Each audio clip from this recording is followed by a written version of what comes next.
Depresi memang sering disebut-sebut sebagai pemicu terjadinya aksi bunuh diri. Iya, dan interaksi sosial yang terbatas serta rendahnya kepedulian keluarga akhirnya menyebabkan seseorang ini ingin menyelesaikan segala permasalahan hidupnya dengan cara instan dan juga cepat. Kasus bunuh diri yang dilakukan dua wanita kakak beradik di Cicadas, Kota Bandung menambah daftar panjang aksi yang sepantasnya tidak terjadi. Depresi disebut-sebut menjadi alasan kuat keduanya mengakhiri hidup.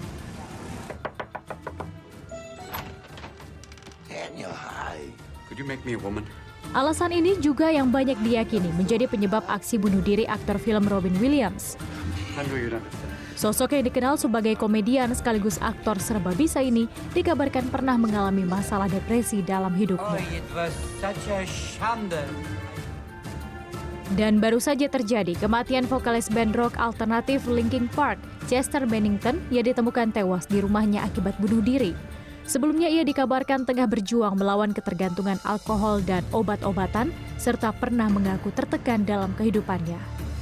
Lantas, apa yang memicu seseorang dengan mudahnya mengakhiri hidup? Depresi itu adalah sebuah manifestasi dari gangguan mood yang tampilannya adalah ciri-cirinya ya, orang menarik diri, nggak mau bergaul, malas ketemu orang, gitu ya, ngumpet aja di kamar. Terus orang juga jadi pasif, malas mau ngapa-ngapain, menjadi tidak responsif, emosinya tuh baal gitu ya. Jadi kalau ditanya, how do you feel? Enam aja, nggak ngerasa apa-apa. Terus gimana ya? Cenderung niru ya, cenderung niru tuh karena gini loh, bisa ada sebuah pemahaman yang salah di situ atau faktor belajar ya bahwa oh kalau begitu gue kerjain aja ini supaya mendapatkan perhatian, buktinya dia dapat perhatian gitu ya. Terus kalau ini saya lakukan kan ini menjadi sebuah bentuk perilaku yang heroik, jadi nama saya akan harum gitu. Bunuh diri seolah menjadi solusi, padahal sepanjang hidup manusia permasalahan akan selalu ada. Interaksi dengan lingkungan secara nyata menjadi kunci utama. Orang bunuh diri itu karena apa? Dia tidak punya pengharapan kepada Tuhannya. Jadi dia mengandalkan keyakinan dia sendiri gitu loh. Bunuh diri itu bukan karena seseorang itu ingin mati. Bunuh diri itu dia lakukan karena dia mau membuang kesedihan dan kekesalannya. Salah satu cara untuk menghilangkan rasa sedih dan kesal sebenarnya dengan cara berbicara. Balik lagi ke keluarga. Jadi bagaimanapun sebagai kedua orang tua, baik itu bapak, ibu, itu lingkungan sangat berpengaruh sekali. Informasi sekaligus video terkait aksi bunuh diri pun sulit dibendung saat sudah merambah media sosial. Lagi-lagi, keluarga dan lingkungan sosial menjadi kunci, bahwa pada prinsipnya segala permasalahan yang terjadi pastinya punya solusi, bukan dengan cara bunuh diri. Iki Putri, CNN Indonesia. Ya, dan untuk membahas masalah ini sudah tersambung melalui Skype dengan psikiater sekaligus Ketua Perhimpunan Dokter Jiwa DKI Jakarta, Nova Rianti Yusuf. Ya, good morning Mbak Nova. Good morning. Iya, Mbak Nova, jadi begini, begitu tingginya angka bunuh diri, sampai beberapa hari belakangan juga kita sering sekali mendapat pemberitaan soal kasus bunuh diri. Tapi yang menjadi penyebab utamanya, apa betul karena sisi kejiwaan, depresi? Oh iya, jadi kita tetap kalau melihat, jadi yang merepotkan dari bunuh diri itu adalah bunuh diri itu sangat unik dan sifatnya sangat individualistis. Ada berbagai teorinya, ada yang menggunakan model biopsikososial. Jadi kalau biopsikososial misalnya secara biologis kita lihat, ada contoh yang paling mudah adalah keluarga Ernest Hemingway. Dia dari 4 generasi, sudah 5 orang anggota keluarganya bunuh diri. Kemudian secara psikologis, ada temperamen dia seperti apa, kemudian apakah juga ada kemungkinan gangguan jiwa. Yang paling kuat kalau dari penelitian dilakukan secara beberapa tahun sekaligus, itu memang yang paling kuat adalah gangguan mood atau contohnya depresi. Itu bisa terjadi bunuh diri, tapi juga tidak menutup kemungkinan kalau orang dengan gangguan jiwa yang berat seperti skizofrenia, itu ada halusinasi auditorik atau bisikan yang menyuruh-nyuruh dia untuk bunuh diri juga. Nah itu ada biologis, psikologis, ada sosial. Sosial itu stresor psikososial yang berada di lingkungannya. Misalnya kalau penyanyi Linkin Park, bagaimana dia memaknai keberhasilan dan lain sebagainya, begitu ya.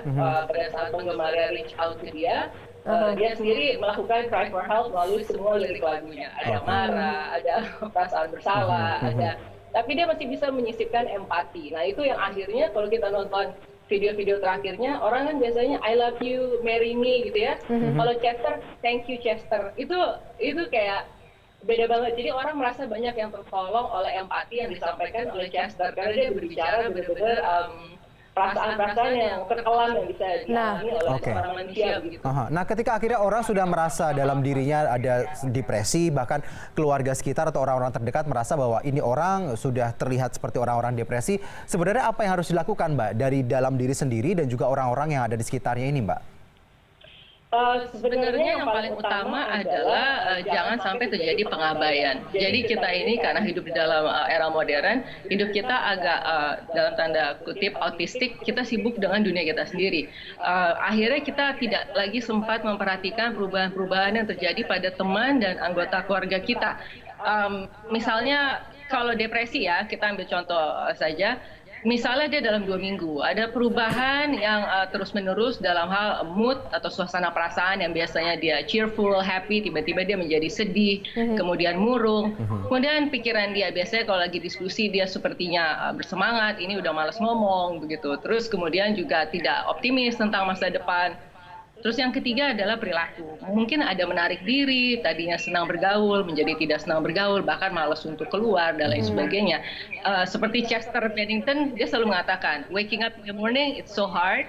Dan itu kalau lihat di video klipnya ada banget yang, itu kayaknya emang dia banget, itu bukan acting untuk video klip. Yang waking up in the morning, bangun pagi aja biasanya orang bersyukur, ini kayak berat banget ya gitu untuk bangun di pagi hari, memikirkan hal-hal yang memberatkan, bukannya bisa melihat wow excited banget hari ini mau melakukan apa begitu. Jadi pada intinya memang mengubah pola pikir kita dan juga untuk lingkungannya jangan terlalu mengabaikan soal ini. Tapi bagaimana jika dengan seorang yang memang menutup diri, langsung menjauh dari lingkungannya, dan bagaimana cara kita mendekati agar perlahan-lahan kita bisa berkomunikasi dengan orang yang depresi, bisa kita katakan? Boleh mendekati tapi jangan ceramah. Jadi menjadi teman, biasa saja. Artinya mengobrol. Sekarang tuh paling gampang ngopi ya, dikit-dikit ngopi yuk. By going to coffee shop, kita akhirnya menjadi tahu cerita tentang orang itu tanpa kita harus narik-narik seperti sedang menginvestigasi atau kepo banget begitu ya. Nah, ini sebenarnya hal-hal yang kita harus berbanyak dialog dan lain sebagainya. Dialog lewat WhatsApp itu sangat berbeda dengan dialog pada saat dia berkomunikasi langsung face to face dengan seseorang.